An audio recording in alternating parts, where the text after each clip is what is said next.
Welcome to another episode of the Holistic Sister Circle. Today we have Anita here with us, and she is a human behavior expert, speaker, coach, and Anita is certified in NLP, integral semantics, semantics theory, Enneagram Personality Typing, and works with people to facilitate the change they're usually not even aware is required to live the life they love. She has a particular passion for delving into the unconscious human behavior patterns of the mind and body that often give in the way of living our full potential, and loves the more recent exploration of AI and human connection. Anita, we're so excited to have you back on the show for this season. Welcome. Thank you so much. So excited to be here. My favorite topic of the moment. I've been doing lots of research since our last chat. So, yeah, lots to talk about today. So, thanks for having me. Yeah, absolutely. This is going to be an awesome chat. And I'm sure you'll explain a little bit more to me too about what some of these big words mean that I don't know how to pronounce. So I appreciate it. But to get us started, I would love for you to share a little bit about just your journey and what drew you to the study of unconscious behavior patterns. I'll start there. Yeah, thank you. So, as I like to tell the story for those that know me well, is from a very young age, I was very interested in humans and asking questions and being a nosy child. And as you know, as the years went on, as I got older, I started to realize that the reason that I was asking all of these questions was because there was something that I was watching in the world from a young age, and it was not seeing adults necessarily happy. And so it was like from a young age, I wanted to know how we become happy as humans, because it wasn't my experience, it wasn't what I was seeing. And so there was a questioning of people in order to understand how can I be a better version of a human being, a better version of myself. So that's really where it probably all started, I would say, back then. And then over the years, I started to see a therapist in my 20s. And throughout that process, I just wanted to sit in her chair and be the one asking the questions. But I'd already done a degree. I didn't want to go back to university. The way of studying wasn't my way. And so can you hear me?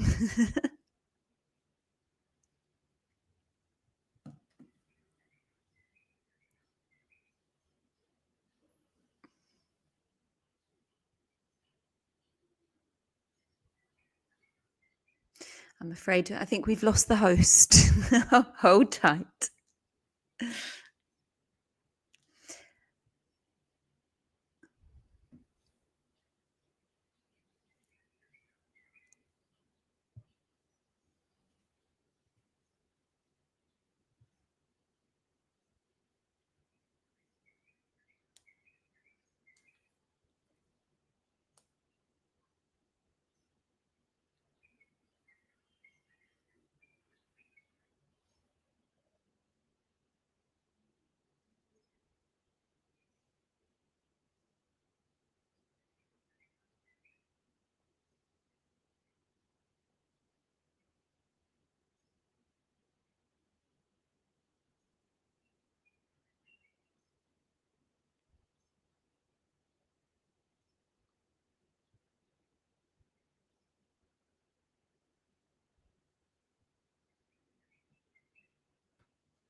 Can you hear me? Yes, you're back. Okay. That was crazy. I don't know what Oh. just happened, but I'm back. We are back. Did you finish No, no, answering the no. question? When you left, I wasn't sure whether I was still going. So Oh, like you were literally frozen. And then Ah, like I could barely even hear what you were saying anyways. So I don't yeah, know. you did But start to fade out. Yeah, that makes that was sense. crazy. Okay. I'm gonna let you go ahead and continue. Okay. So, as I was saying, yeah, growing up, I was, always asking questions, wanting to find out how to be, a better, happier human being, happier human, yeah, version of a human being. Anyway, so then I started therapy in my 20s, and I just wanted to be in the chair of my therapist, and there was this thing around not wanting to go back to uni. I'd struggled quite a lot with dyslexia. I wasn't really that interested in learning at school in the traditional way. And so, I carried on. I was working in a corporate job. And then I ended up just over 10 years ago now going on a 3-month holiday to Australia.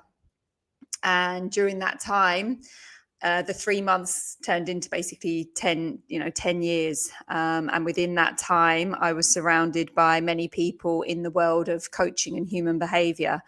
So I immersed myself in that world, turned down offers of kind of corporate jobs. And yeah, for a while didn't know how I was going to make this work, but I was determined to do this as my job, which it never really felt like a job. So I studied integral theory, I studied the Enneagram, I studied NLP, all of those things that we talked about that people often don't have an idea of what they are. But it's really deep work into the psyche of the mind and how we do our thinking and how that translates into our feelings and how that translates into the way that we show up in the world, in our reactions, in our excitement, in our anxieties, and all the rest of it. So throughout this process, it's been a learning, I would say, of my own. When I look at myself back at school, I wasn't interested in a lot of academic subjects, but I was interested in the people side. I was very good at making friends. I was very good at getting people to like me and maybe not like me if that's what I wanted.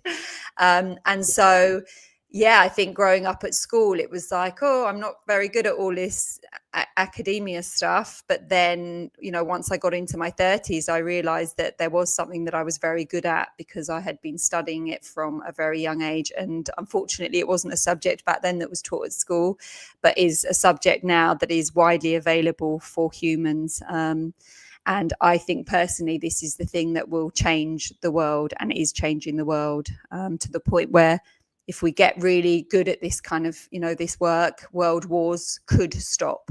But at the moment, we're still on a level where we are fighting, a lot. And that's whether it's with our partners, whether it's with work colleagues, with our best friends, our family members, on a micro scale, which is a reflection of the macro scale that we see when we're warring with each other. So I think there's so much work to be done in this world around us understanding our internal world, why we think the thoughts that we do, what's happened to us in childhood to bring us to who we are today, the personality we formed.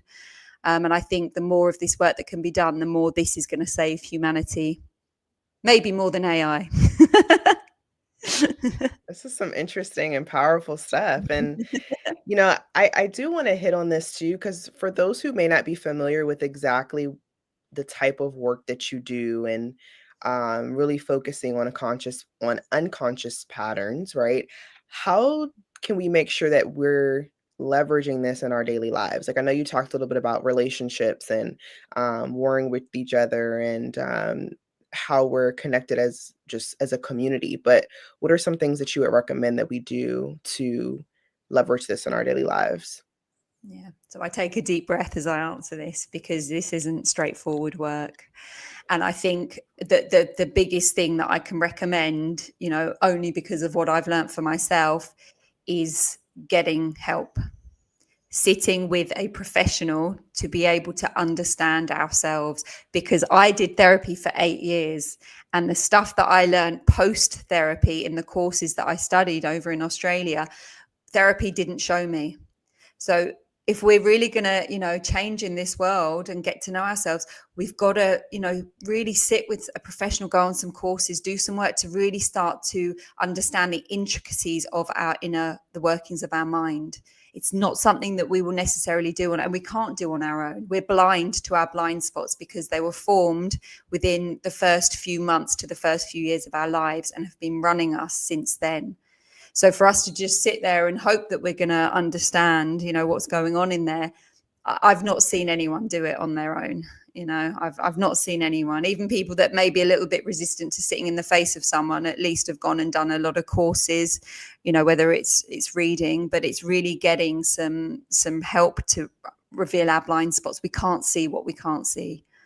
And speaking of that too, just knowing that we don't know what those blind spots are, right? Can you give an example of just what that may even look like? Like when we talk about, even what would be some of those blind spots, just as an example of people who may not understand. I can give you one that is, because I'm kind of thinking there's lots of different programs that we run and individually we'll have our own. A big one, which is rife in society, is in humanity, is taking things personally. Yeah. So if you're someone that takes things personally, which is most people, unless people have done this work to quite a deep level, we are going about our days taking things personally, day after day, hour after hour. Yeah. Someone pushes in front of us in a queue. Someone pushes in front of us in traffic. Yeah, someone, is having a bad day and they make a comment and we are triggered by it because we don't know they're having a bad day. We think it's about us. So if you're someone that's sitting here going, yeah, I'm taking things personally, which is most people, as I said, there's a blind spot. Yeah, no one taught us growing up that what's happening isn't about us. It's about the other person. Yeah, and we can kind of hear this stuff more and more, and I hear this language more and more being put out there, but I still see the actual embodiment of this is much more difficult for people. That our first go-to is mostly, what have I done wrong? Or why are they being such an asshole? That's our go-to when something happens day to day, when something goes wrong for us, when someone says something, we're not automatically going to, I wonder what's going on for them. And this is what this work is about. Starting to depersonalize by understanding where we learned to personalize. And then the go-to is literally like, instead of going to what's happening for me in this moment, what are they doing to me? It's being able to go, I wonder what's happening for them. This is not about me. And that in short is probably, the quickest one that I can describe. Yeah.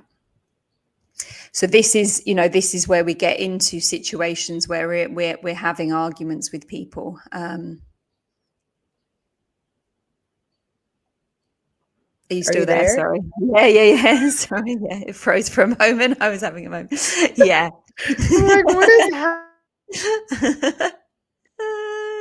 I don't know what's happening. Okay, we're gonna roll with it. We don't know how much time we have, but we're rolling.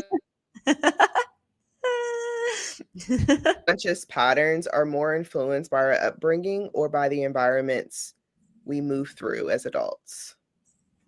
So repeat that. Sorry, it just cut out a little bit.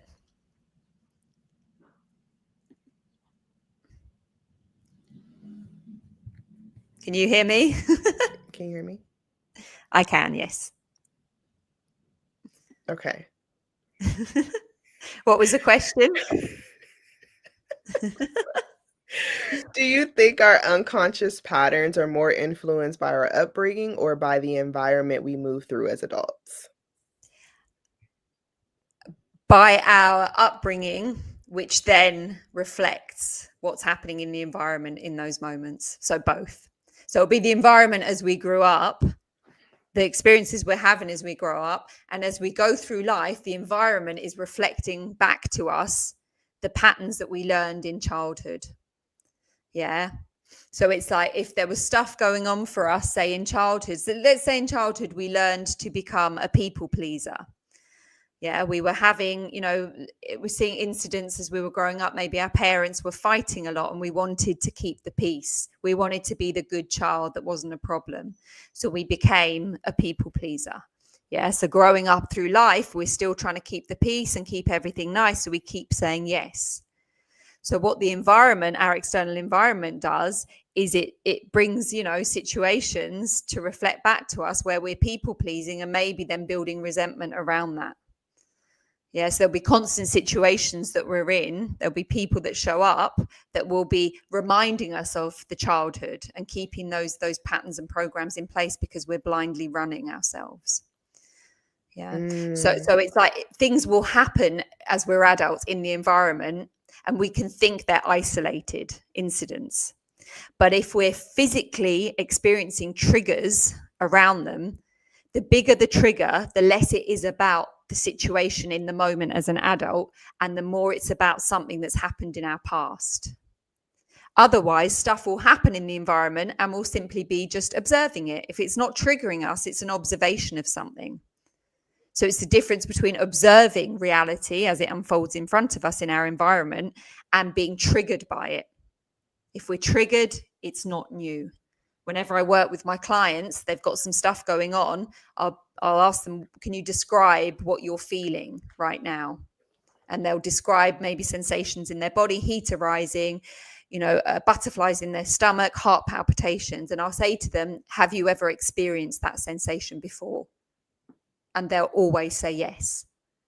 And I'll ask them, have they experienced this situation before with this person? And they'll usually say no. So it's like the arisings in the body are familiar. The external situation isn't. So what's that telling us? Yeah, we're pulling on something from the past.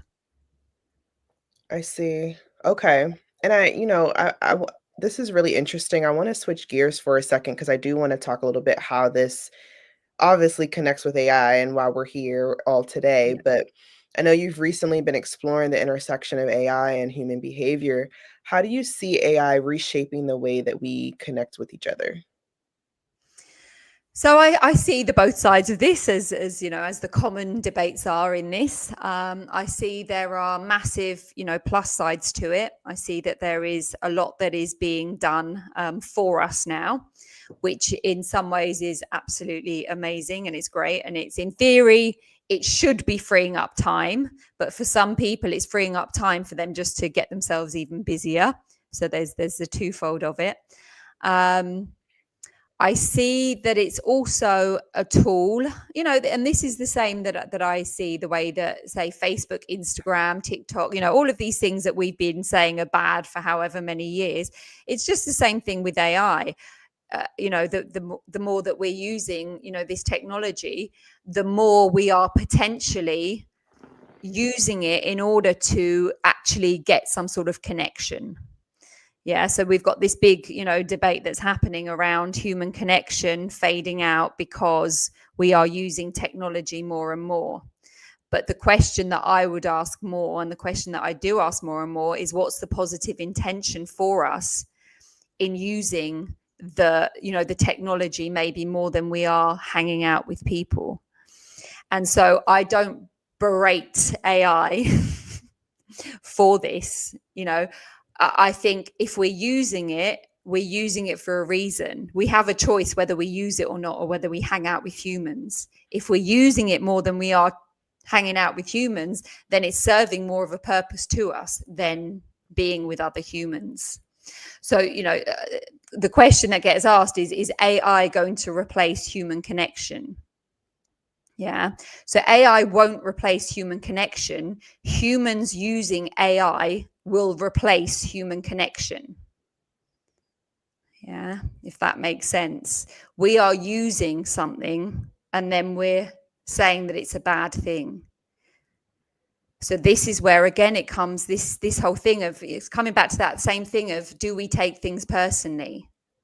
And if we do, the same question is, are we using AI? And if we are, then the responsibility can only be on us. It's like I heard someone say the other day, is AI going to replace human jobs? No, humans using AI are going to replace human jobs. It's the same thing. It comes Right. back to us every single time, And there's nothing more wrong with AI than anything else that we blame for doing damage or harm to us.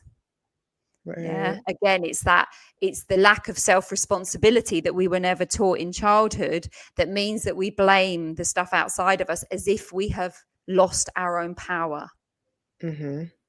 So this is what it all comes back to. It's like if AI can help us to regain our internal power, to realize that it's all within us, then that's great. If we're using it to learn, all this amazing stuff about ourselves, if we're using it to do things for us so that we can get more quiet in our private time, in our personal time, then awesome. But again, the product is only ever good as the user. Right. Yeah. So if we've got a lot of stuff going on, now it's just another, said with compassion, but it's another thing to blame for our downfall, for our woes, for our problems. Yeah. So it doesn't matter whether it's AI, it doesn't matter whether it's Instagram, it doesn't matter whether it's Facebook, it doesn't matter whether it's your neighbor, it doesn't matter whether it's your partner. It's all coming back to what are we missing within ourselves that we think is being done to us by these external things. And there was something else that I was watching the other day, and it was all around how AI, there's some evidence being found now that whether this is current, this might have been in the past or whatever, where AI is now starting to blackmail people.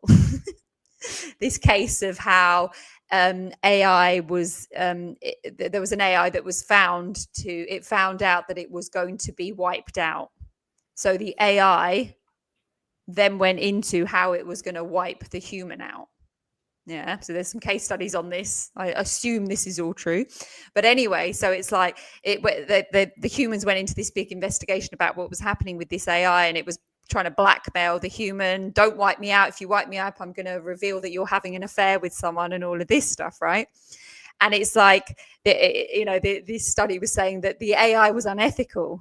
Well, with the irony, the AI is being made by human beings who are unethical. We are. And we're hoping that we're going to create something that's ethical because we can't be ethical. And it's this thing that I always come back to is like nothing is coming to save us. It can only ever be us. And we keep trying to create relationships that are going to make us feel happier. AIs that are hopefully going to improve us. And we're constantly on this search outside of ourselves for the very thing that only we are responsible for, which is to make us better. And this is where I come back to, this is why I do the work that I do, because it can only come from within, can only come from a really deep understanding of how we run our own minds, how we do our own feelings, our own emotions, how we get on in relationships. This is all down to us, but we don't realize this, and we keep searching outside. The next relationship's going to be the one that sorts me out. I'll go out drinking, that will help me. I'll go out, I'll take some drugs, that will be great, but then I'll judge myself for what I've done. So now I'm just back in the loop of the pain. So now I'm on the search for the next thing. And this is something when I work with clients, a lot of the time when they're going into, when I have more money, I really want to be in a relationship, whatever the story is. And it's like, what is it that you're looking for? What is it that you really want? I ask this question all the time. And more now, I'm getting a different answer than I used to. And more now, people are saying that they just want peace. And when they say this, it will often come with I just want peace. And I'll ask them, okay, so as you just said that, how did you feel as you took that deep breath and asked for peace? And a lot of the time they will say, yeah, I feel peaceful as I take that breath. And so it's like the very thing that we're looking for is so simple. Sit and breathe. Yet what we're doing in the world is going out and making it so complex. The other day I'm hearing the first trillionaire. The first trillionaire is soon to be, discovered, born, made. What's the first trillionaire going to do for us? What is that? They may have a moment of going, yes, I've got a bit of a dopamine hit, I've made it to being the first trillionaire, but is that really giving them the peace, the satisfaction maybe that they're looking for in becoming that first trillionaire? I'm surrounded by people with a lot of money, a lot more money than me, in the millions, in the billions.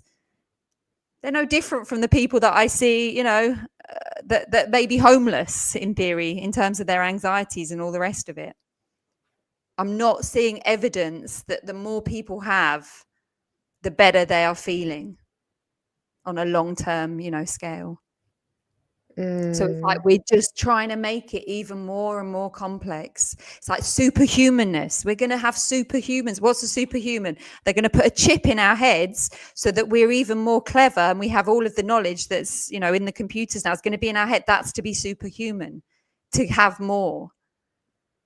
But is superhumanness actually to have stillness of mind, to have silence, to have more quiet time, to be able to feel our breath as it passes through our body?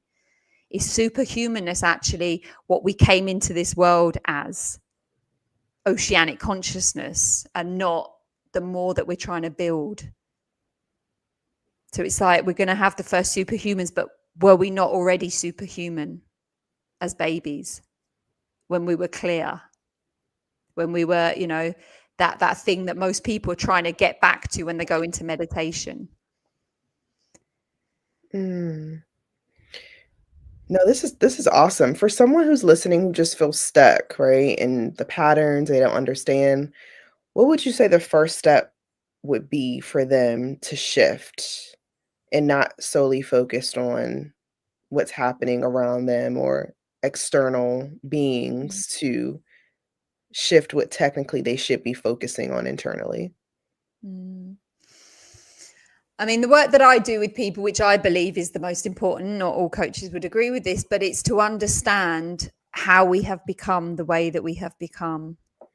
So a lot of this is going back to understanding our childhood dynamics.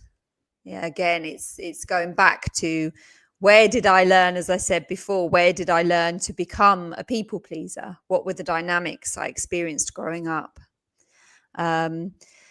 Another example would be, where did I learn to become an optimist? Yeah, so a happy person that can only, because happy, the optimists, if we're only driven by optimism, it's as much of a problem as only being driven by pessimism.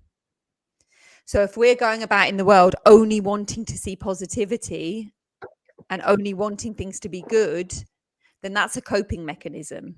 Because what tends to happen is if something bad plays out for an optimist, they will get very angry or very triggered. Yeah, so it's really starting to learn, where did I learn these things? What were these coping mechanisms, these strategies that I learned during childhood that, are still with me today, that are playing out? So it's really, really key in this work as I work with people, as I believe, is to understand the dynamics. Because what we can start to see within that is if we can start to see that optimism maybe isn't serving us fully, that people pleasing maybe isn't fully serving us fully in life, that it's actually causing us to be a bit angry and resentful, then we can start to go, okay, I can see why I needed that in childhood. It was a coping mechanism. It got me love, to be a happy child, to be an optimistic child, to be a people pleasing child. But is it fully serving me now as an adult? And if we find that the answer is no, maybe it would be a bit better to be a bit balanced, to be able to say no as well as saying yes when it's really true for me. Yeah. So this is the thing of starting to see how we've become the way that we've become. And are we now ready to let some of that go, to become more balanced, to understand that it served us back then, it got us love, but maybe now it's not. It's an outdated program that needs updating. Right. Can you share with us some things that you actually do with your clients? Like, what does that look like? Yeah. So, okay. So for an example, we'll go back to the people pleasing. So people pleasers tend to say yes a lot on the outside, but on the inside, maybe saying no sometimes. But the habit is to just keep saying yes. Because to say no may lose them friends. To say no may lose them love. So as I work with clients, a practice around this is to go out and say no to someone that you would normally say yes to. So maybe you do everything for your partner or for your family members. You know, anytime they ask you something, in your mind you're going, I haven't really got time for this, but I'm going to say yes, because if I don't say yes, they're not going to love me anymore. I'm not going to feel like I belong anymore. So I get them to choose a scenario, and there's always a homework to do in between sessions. And one of those will be to go out and practice saying no just once and see what happens as a result of that. And when they come back, if they've done what they're meant to have done, they will usually say that it was really uncomfortable to have said no. But they will usually say that in that discomfort, it was very empowering. Some cases, it might be that someone has got a bit mad with them because they've said no. And so what we encourage them to do in that situation is, if it's someone close to them, is to let them know that they've become a people pleaser through their past experiences, and to have that conversation. And now I'm here practicing saying no with you. Can you support me in this practice of mine? I understand that it seems like I'm different, that I've changed. But now I'm not going to be harboring resentment that I used to harbor. Even when I was looking like a nice person doing things, in the background, I was actually quite angry about it. Yeah. So it's about practicing something, and also practicing being honest. Because people pleasers, as nice as they seem to most people, are being highly dishonest. It's kind of a manipulation in a way, because they're manipulating to gain love, and then they're being resentful. So to be a balanced, honest human being is to be able to say yes, to be able to say no at times.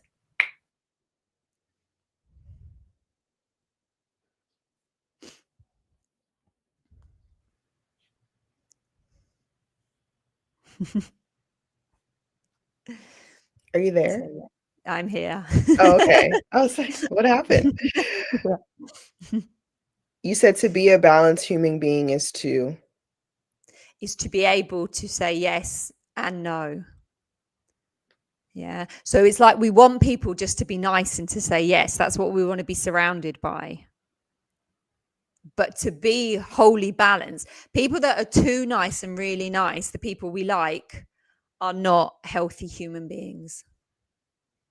Yeah, there's stuff going on for them. So those people that are a little bit more edgy, potentially, they're not afraid to say yes and they're not afraid to say no, are usually the ones that are actually more healthy. Maybe not the ones that are liked the most, but at least what you're getting with them is you're getting an authentic version of them.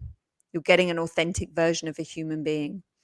And so another practice that I like to encourage within people is, so for people pleasers, it's like, it can seem quite extreme, because it's like going out into the world and starting to practice saying no. So we can go from yes to no.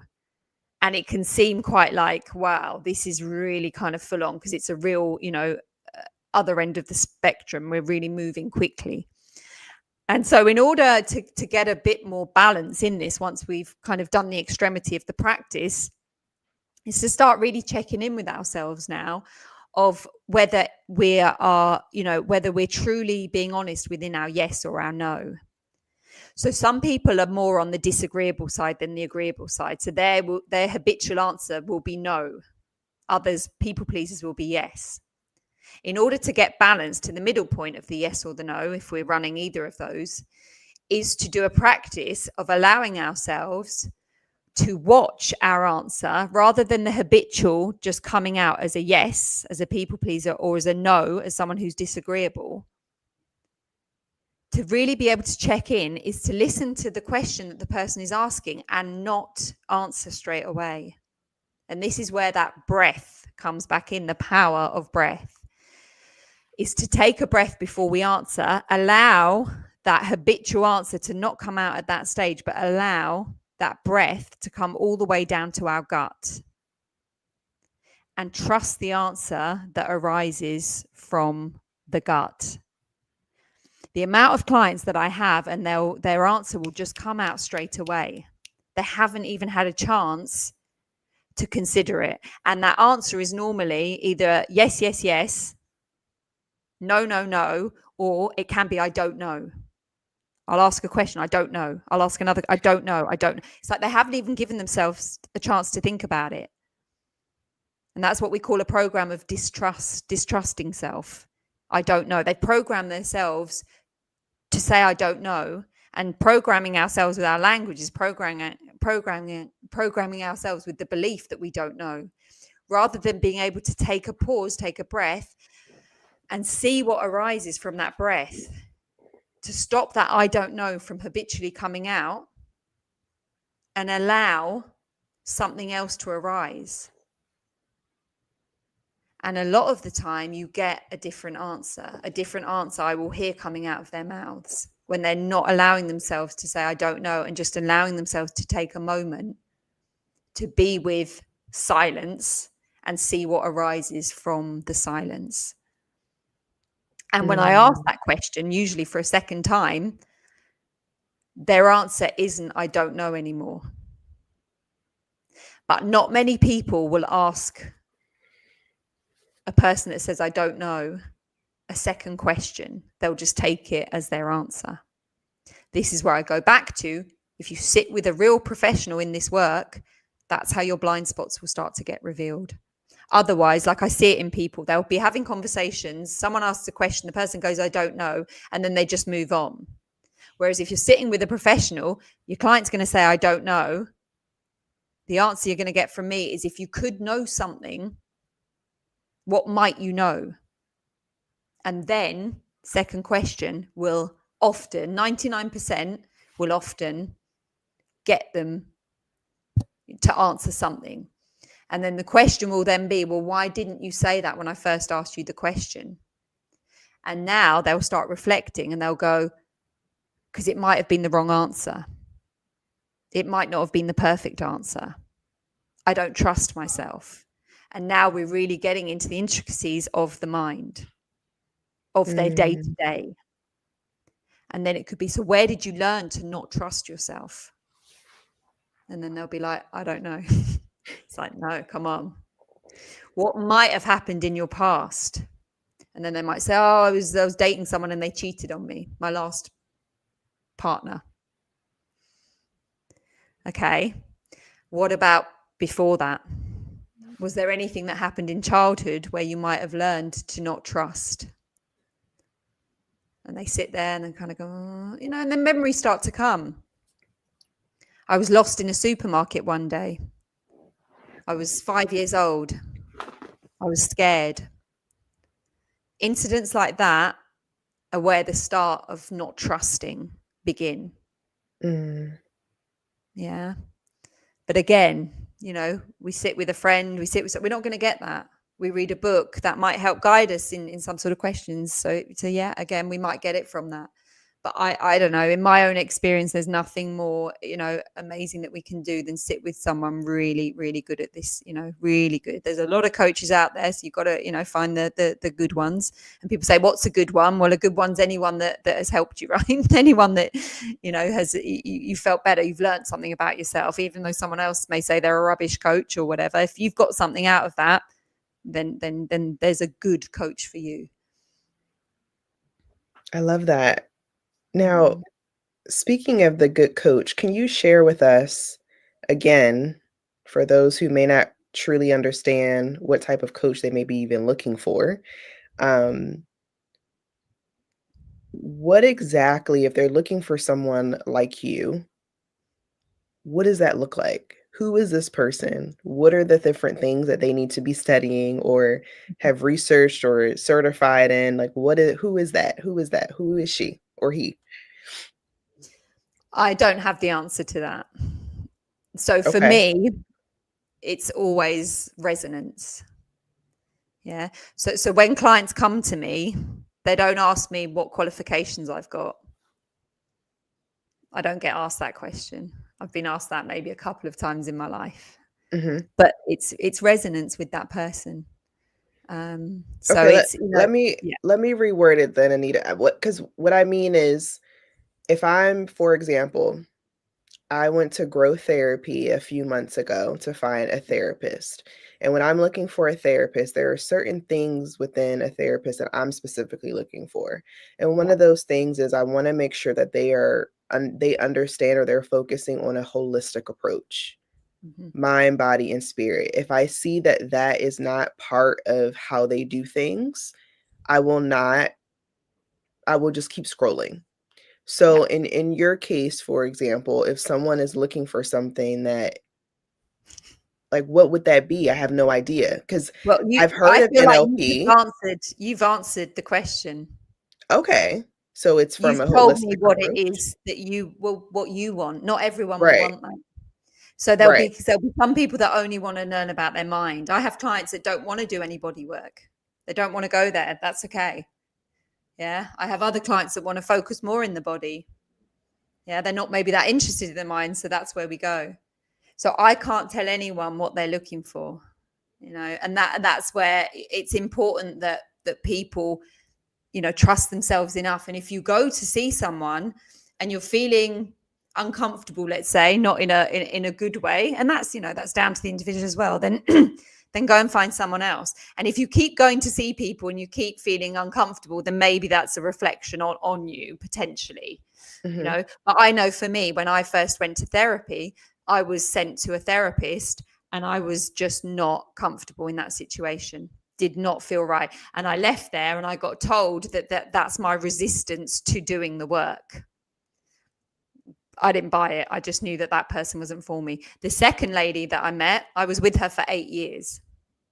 Yeah. So the second one sold. So again, it's the resonance. Who did I feel comfortable with? And it's the same with my clients. If someone comes and they have one of the free sessions that I do, and I always say to them, if it's not me, go and find the person that's going to help you. And they go, how do I know who it is? And it's someone that you'll know when you feel comfortable with someone. And if you keep moving from person to person, there's a lot of them, and you're resisting it, then there's potentially something there within you that's. But if you get a good vibe from someone and not so much, then go with the one that makes, it doesn't matter what their qualifications are, or it doesn't, none of that matters. It's whoever you feel comfortable with. And I've seen some people, they'll go to therapists that maybe aren't as or coaches that maybe aren't as experienced, say, as me, but I see that they're getting stuff from them. And then I might see that they will upgrade their therapist or their coach. And that's very normal as well, for us to maybe do some work and then we go to another one and we get, I see that happen a lot, where we're upgrading because now we've kind of maybe leveled out with the coach that we're at. We're now at the same psychological stage of development because they've taught us well. And then we're going to upgrade to the next psychological, stage of development by being with someone who's, later on in this work, let's say. So I would always say trust yourself. This is where it comes back to trust, because mhm, this is where people get in trouble, and this is where this whole guru kind of thing gets problematic. Something I say to any of my clients to try and pedestal me, or any of my friends or anything, is like, I am no different from you. I've just studied a little bit more on some of this stuff, but don't put me on a pedestal, because you'd be very disappointed. If you're in my head day to day, you're probably imagining something much more than is actually true here, potentially. But this is what happens when we get into this guru kind of thing, is that we're putting someone on such a high pedestal. They can sometimes be insecure, just the guru's just as insecure within themselves as the client. And that's when we're in really unhealthy dynamics. That's where toxic relationships play out, because it looks like one's manipulating the other, but really the two are both manipulating each other because they need each other. I need you to adore me, and you need someone to adore and to look up to. So one is not better than the other. If there's all this guru stuff happening where there's, unethical things happening, that guru is not someone who is at a later stage of psychological development. They are suffering just as much as the client. mhm. So one bit of advice is, don't pedestal anyone. I'm still to find people, this late on in the game, I'm still looking around to go, who is there to pedestal? Because all I see is human suffering, and we're all doing our best, by delivering this work and hopefully helping ourselves and people but there's a long way to go. There's still such a long way to go, even for the professionals in this. So see them as someone that's going to help you, but don't put them on the pedestal. because all we're doing within that is it's always, I know our last call was all around shadow, the shadow aspects of us. So when we're idolizing someone, we're really idolizing the potential within ourselves, and we're seeing it in them. It isn't about them. It's something within us that we need to tap into more. Yeah, it's always about us. And this is again where we get into unhealthy, toxic dynamics with gurus, with world wars, and all the rest of it. It's because this is again is we're not valuing our own power within ourselves, and we're blaming the outside for making us feel a certain way, as if we're not able to bring ourselves back to that place. Absolutely. No, this is awesome. Thank you so much for sharing. And, if someone wanted to specifically connect with you further, what does that process look like? How can we learn more about your work? Yeah. Well, please do find me on socials. So my name, as you see it here, find me on Facebook, on Instagram. And please, I always ask on, whenever I'm doing any of these things, please feel free to DM me. I always offer a free call to anyone who wants to come and, experience this. Whether it's longer term, whether it's a one-off call, we'll see how that goes, if the resonance is there. But please reach out. I love to hear from people. So don't be shy, get in touch. And there's always a course coming up that I'll be running if people are interested to hear that, or, the one-on-one coaching that I do. So yeah, DM me. Don't be shy. Awesome. Well, Anita, thank you so much for your time. I truly appreciate it. And if anyone Thank has you. questions, feel free to share them with us, and we'll make sure that we put all of her information inside of the description notes of this episode. Thanks so much. Thank you so much.